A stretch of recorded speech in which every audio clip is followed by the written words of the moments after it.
Hola, somos los alumnos de tercero A, Quique y Cristian, y hemos hecho la alarma para el antirrobo y vamos a explicar cómo funciona.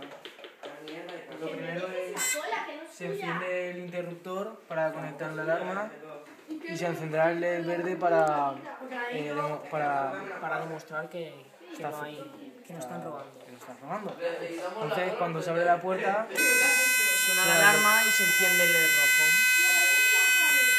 y cuando se cierra, se vuelve a conectar. Y esta es nuestra casa, bien bonita. Val. Què vos ha resultat més complicat? El circuit elèctric. I per què? Tan complicat? Pues perquè era la primera vegada que fèiem un circuit elèctric i va estar complicat, però al final el vàrem fer bé i va funcionar a la primera.